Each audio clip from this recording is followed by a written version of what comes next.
Mag-aararo po tayo. Hindi po natin gagamitan ng kalabaw. Ayan po, tingnan. Ayan, oh. Tingnan nyo po kung ano ang kanyang magiging, kumbaga yung kanya po magiging resulta. Ayan po, yan, oh. Ayan po yung pambusbus namin po ng mais ngayon. Yan, dihila.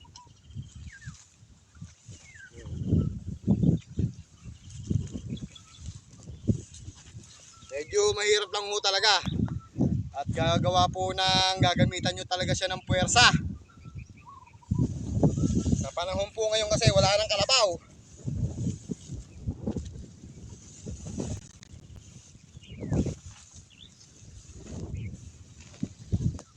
Ayan, oh, tingnan nyo po siya. Oh. Napakaina mo. Oh.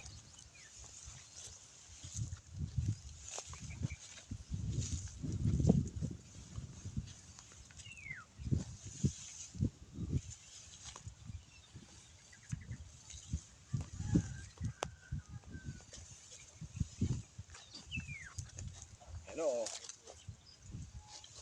Hingal kalabaw ang nangyayari.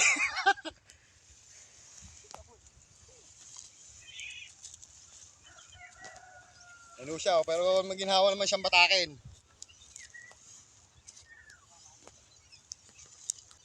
Kinakala no, medyo marahan lang. Para ka na hong, kumbaga, para ka po talaga nag-aararo ng nakakalabaw. Ayan, tingnan niyo po siya. Ayan, oh. Ayan, oh. Ayan po yung kanyang lipya. Po siya, oh.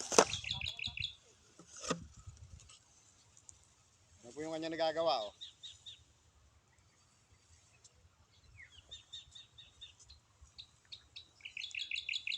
Oh. Maganda po yung kanyang kinalalabasan, oh. Oh. Ayan, oh. Ayan, garboy.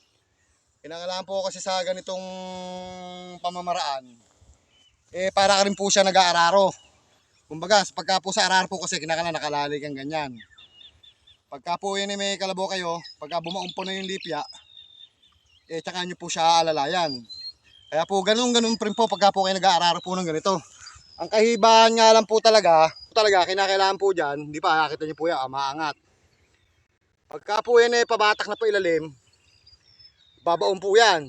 Pagka naman po yan pinantayin nyo ng ganyan, parehas po kain niya, kinakailangan parehas ang iyong kain. Yan, oh, parehas. So, yan, kinakailangan po kasi nakapirmis na nakabaon ng lipya. Oh. Yan, oh. Yan, oh. Oh. Yan, oh.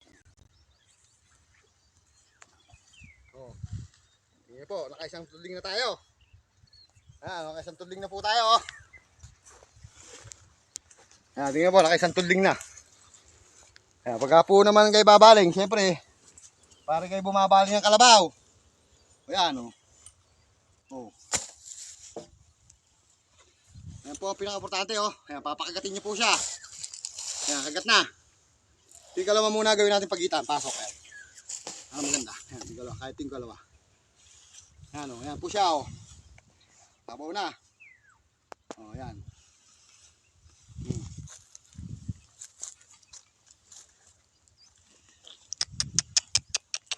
Oh.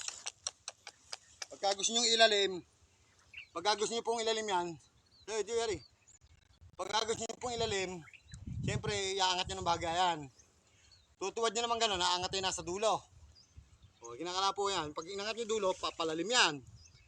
Pagka naman po itinas nyo, pababaw naman yun.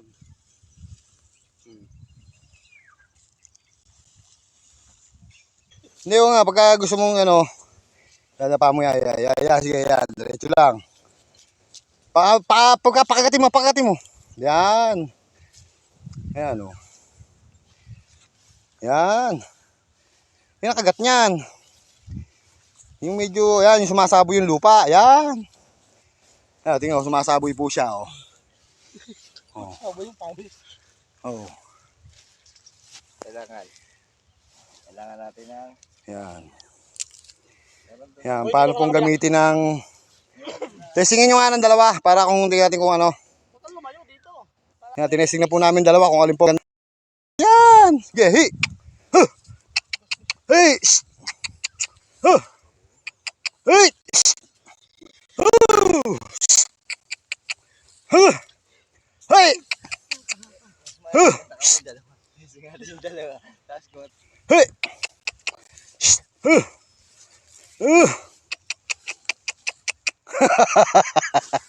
Ayan, kalabaw. Dila. Yan. Huy. Shh. Huh.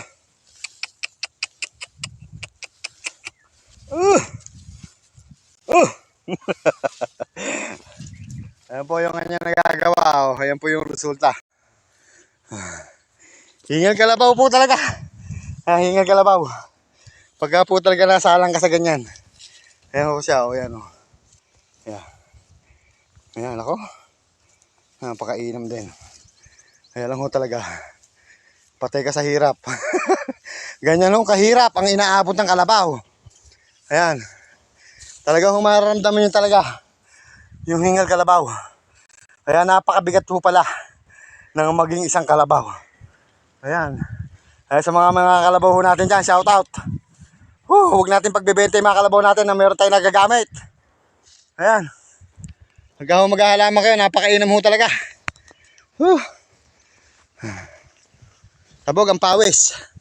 Natin nyo kung gano'n kaya tulo pawis.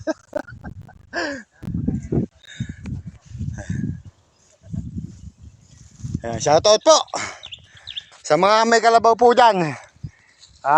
Hindi naman po sa kumbaga pinangungunahan ko kayo, pero mas mainam ho talaga meron kayong kaya may kalabaw. Kaya yung mga kalabaw po natin mahalin po natin at wag po natin hayaang mabenta.